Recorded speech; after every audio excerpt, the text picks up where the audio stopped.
What's up YouTube, Kanye back here again for another video. Today I'm going to show you how to use Split in Microsoft Edge. Without further ado, let's get into it.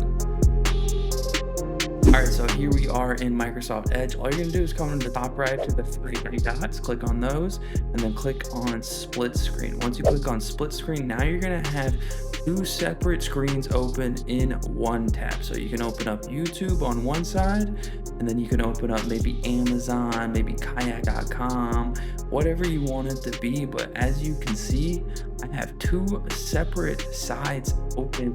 I can click on one video on this side, and then I can click on another video on this side. And now I have two separate videos playing on each side.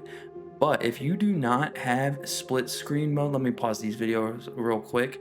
I'll show you how to get split screen mode. So all you gotta do, click on new tab right here, and then that opens up a brand new tab of only one screen.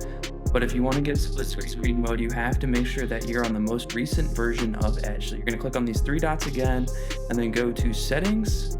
And then once you're in settings, you're gonna see about Microsoft Edge down here in the bottom left. Click on that. And then right here, you're gonna make sure that you're on the most recent build of Microsoft Edge. If you're not, you're gonna wanna do the update right here, and then you're gonna wanna restart your Edge. Let it restart, click on it again, open it up, and then you should have split screen mode. But that is how you use split screen mode in Microsoft Edge. If you have any questions, drop them down in the comment section, and then make sure you like and subscribe, and don't forget, take it easy.